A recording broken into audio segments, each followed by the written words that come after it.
Greetings and welcome to Stabloid News. We had a trailer drop for one of the latest additions to the Spideyverse, and I, the Infomaniac, am here to bring you all the guts and goss, so get ready. And remember, smash that like button. Whoop! Let's go! Morbius is the latest Sony spin-off that is within the MCU, but also in its own universe. Confusing much? Today we're going to reveal all the details you missed in the new Morbius trailer, all the Easter eggs, connections to the Spideyverse, and of course, some theories. Jared Leto becomes Batman.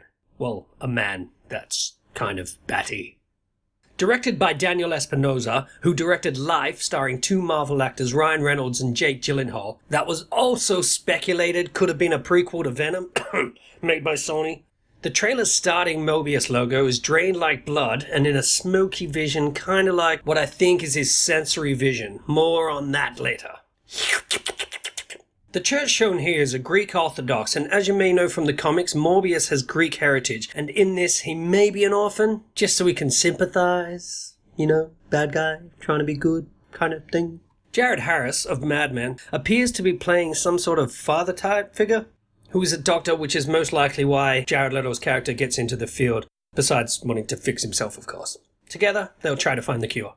This speech is cut over him playing chess as a kid, advancing forward the bishop. He's playing against himself, maybe symbolizing an internal struggle. Good versus evil, and black is currently winning. Do you know what I mean? The first three players were all pawns, and then the bishop drives forward, which I think is symbolic of the fact that there will be three key characters that it turns out are just pawns in a bigger power threat, and one of them is going to die. The whole beginning mainly summarizes the origin of Michael Morbius, a Nobel Prize-winning doctor who is a biochemist and suffers from a rare blood disease, first appearing in the Amazing Spider-Man 101, who's known as the Living Vampire. This is due to the comic code of ethics because during this time in the comics, you weren't allowed to have scary stuff like zombies or wolves or anything that's from the dead coming back to life, because of the kiddies, you know. Excelsior! So they found a loophole and called him the Living Vampire, which it worked a treat. Just like the trailer explains, he is working to find the cure for it. He believes the key is in the bats, and it sounds like he doesn't have much time left, so he rushes the testing process, and well... The title card says in association with Marvel, and a lot of people are wondering, does this mean it's in the MCU? Well, kinda. But it's kinda its own entity. Kevin Feige said Spider-Man was the only hero with the ability to cross between cinematic universes, so Spider-Man can sling between the MCU to the Sony U and battle galaxy-level threats and also minor ground-level threats. At least until the deal ends and they either reach a new agreement or Sony just rolls on with the world they have created. You see Leto in hospital helping a girl with Anna above her bed, and because Morbius is going to become a recluse, another doctor may take over. There is an Anna Maria Marconi that happens to be in the Spideyverse and has a semi-run-in with Peter and another doctor. Doc Ock. This is a stretch, but it could be established within the universe as we dive further. Martina Bancroft, played by Adria Ironi of the recent Six Underground from Netflix, also starring Ryan Reynolds, plays the character who is his fiancée in the comics. She at one point actually becomes a vampire, but we will see if they explore that so early. She may die, and we will save her by infecting her. Maybe this screaming scene is where he loses her, and he also tries to save her. Then on the cliff face, the landing chopper has N9747P, which is a fake registration used in films like The Ghost Rider, Casino Royale 007, and X-Files, just to name a few. Morbius wields a mystical knife. This may be a Craven Easter egg, bringing the mystic and tech side of the Marvel universes together. In some forms, he wields similar blades. People speculate that there are runes or writing on it, but I just think it's weathered and old school. There is also that figure walking just in front of Dr. Morbius that looks quite confident and knowing of the area. In this shot, he kinda looks reminiscent of Dimitri from Spider-Man Far From Home, who is theorized to be Chameleon and also the half-brother of, Craven. A theory, and on theories, that tech could be purchased from another source, which we will chat about later. After the bat has a little nibble, it shoots to Morbius in a glass cell, showing signs of super strength, which is probably part of the later shot where he busts out. Oops, NBC logo. Swirling bats, little Batman-ing. Batman! Then sick to buff like some protein fix infomercial. Da-da! Then we have Jared Leto lifting what seems like an ancient tomb/coffin Kind of like the Templar Knights, as you can see in these photos, and also could bring that mystical quality we spoke of earlier, maybe where the knife come from. He mentions increased speed as he uses sonic imaging to catch the red ball. I thought it may be a mystical ball, but the smoke is just his sonic imaging dispersing the energy and heat let off from the force as he keeps his eyes closed and practices. Much like the Peter tingle. Also, the Nightcrawler-esque scene is most likely just his sonic imaging dispersing from the purple cloak. Not actually teleportation, although that would be very cool. The eyes are kind of reminiscent of the comic book eyes. I say that loosely, but he also has the ridges in his ears that a lot of bats have. This is most likely a transformation scene. He speaks of echolocation, but it's not just echolocation. He is sending out pulse energy that actually explodes the glass lighting in the background. Like a sonic boom.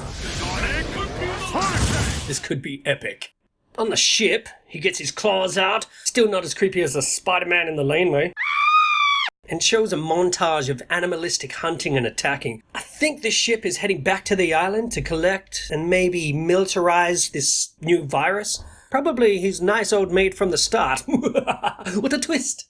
During a scene where Morbius is breaking out of jail, or maybe breaking in, to get some stuff which we'll talk about later, you can see a painting or poster of Spider-Man on the wall with murderer spray painted over his web-slinging face. Directly leading on from the Far From Home ending where he becomes wanted and basically claims that Mysterion is the hero. For those avid fans out there, this picture is actually a direct screenshot from Spider-Man on PS4, but with creepier fingers. Look at that shit! There's also reports that J. Jonah Jameson will cameo in this film, as well as talk about Spider-Man and also Batman. I mean, Morbius running around. There is also the love onion, perhaps a reference to the Spider-Man onion ring meme, and the cross and circle in the background. This could be like a relatively similar symbol, which has the cross that symbolizes eternal life, and the circle below represents the material plane, or it could be a sun cross. Or even maybe a mark like hunters use when they've been places. Could be like Craven, or even Bullseye. This is a laneway in Hell's Kitchen. It's just too vague, so I don't know. No theorizing. What do you think? Let us know in the comments. You may be right. This is all part of the new contract that Sony made with Disney Marvel for 2 new movies. One direct sequel and one with a team-up. Could either be a simple buddy team-up or Mr. Parker being part of and helping reign in the new age of the Avengers. Basically, it's a way to do a slow fade into its own Sony universe and also for Marvel to phase out Spider-Man from the MCU. So it's not as jarring as if they left it at Far From Home, ending like, ooh, where did Edith go and Iron Man's tech? I'll just use Alexia.